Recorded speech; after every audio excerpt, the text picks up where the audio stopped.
Before we continue, a definition of intermittent fasting is in order.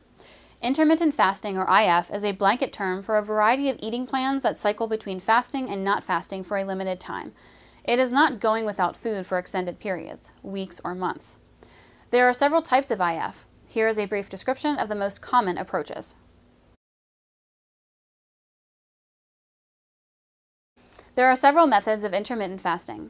Here are a few of the most popular ways. The 16/8 method. This approach is simple. In a 24-hour period, only eat in an 8-hour window and refrain from eating in the other 16 hours in the day. The hours you choose are irrelevant. It is the numbers that count. Skip breakfast or lunch depending on your preference. The 5/2 method. This approach means that you eat as usual 5 days a week, and on the other 2 days, restrict your calories to 500. The 1-day approach means stop eating after the evening meal on one day, then do not eat the following day and only resume eating at breakfast on the third day. For example, Tuesday night's meal will be the last solid food until Thursday morning's breakfast. This approach allows some flexibility. Many followers of this path drink a blend of coffee, butter, and MCT oil to speed up ketosis. Another IF method is the every other day diet, where you rotate every other day between fasting and regular eating. Still, another approach to intermittent fasting is the fast mimicking diet, or FMD. This method involves fasting for a 5-day period on a monthly cycle. However, the 5 fasting days are not entirely without food. Instead, on those days, the dieter follows a low-calorie diet consisting of 25 to 50% of their usual calorie intake, approximately 10% protein, and the rest split between fats and carbs. There are still other, far more radical methods. These involve fasting for as much as a week at a time or even longer. This is, to put it mildly, far too extreme for the average person. Also, a long-term fast can boomerang by slowing your metabolism, thus sabotaging your weight loss goals that made you consider intermittent fasting in the first place. However, as mentioned earlier, the benefits of IF do not require such extremes. Many people have reported dropping both pounds and inches while following these different methods. Some feel that folks that are doing IF will ruin their efforts by overeating on their usual eating days. Surprisingly, this seldom happens. According to Dr. Krista Verity, author of Every Other Day Diet, quote, "Something keeps people from really binging on that feed day. We are seeing that people in the every other day group are losing more weight, about 5 to 7 pounds more, because they're just able to stick with it longer. They like that they're always able to look forward to the next day when they can eat whatever they want." End quote. Another bonus of intermittent fasting: for people who have trouble following a strict diet, IF is what they have been looking for.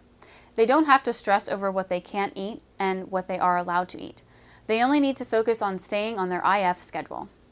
Also, intermittent fasting helps restore a more normal hormonal balance, which is excellent for folks who feel like they're always starving.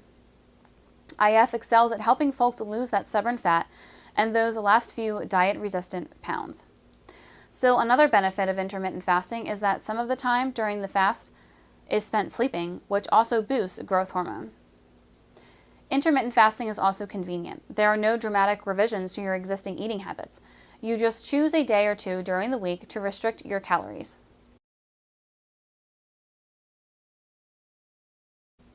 A question often arises with people new to IF. What about exercise? Is it safe to exercise while fasting? The answer is a resounding yes. A recent 12-week study compared 3 groups. One group that only exercised, one group that just intermittently fasted, and the third team that combined both approaches. There was a more substantial decline in both pounds and inches in the combined group compared to the fasting and exercise groups. Also, in the combination group, the high-density lipoprotein, or HDL, the good cholesterol, went up, and LDL, the low-density lipoprotein, the bad cholesterol, dropped. The fasting-only group experienced a decline in LDL, while the exercise-only group did not see a drop in LDL. The takeaway: the combination of intermittent fasting and exercise will help you to burn more fat and preserve more lean muscle tissue. A double win.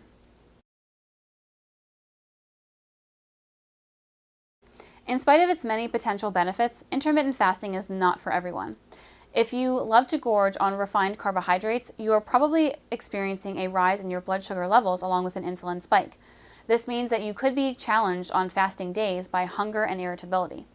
If you've had a prior eating disorder such as bulimia or anorexia, IF is probably not a good path for you to follow, since it may raise the risk of returning to your sickness. Also, pregnant women need not apply since pregnancy is not the time to concentrate on burning fat. Caution: if you suffer from diabetes, cardiovascular disease, or other metabolic conditions, or you are currently taking any prescribed medications, do not fast until you have discussed this with your physician. Our clinic is dedicated to providing you with the most comprehensive growth hormone replacement program available. This includes the latest cutting-edge techniques, the most excellent growth hormone in the world, nutritional and physical advice, and anything else that will ensure you receive the maximum benefit from growth hormone replacement. And that includes our guidance on the fascinating link between growth hormone and intermittent fasting.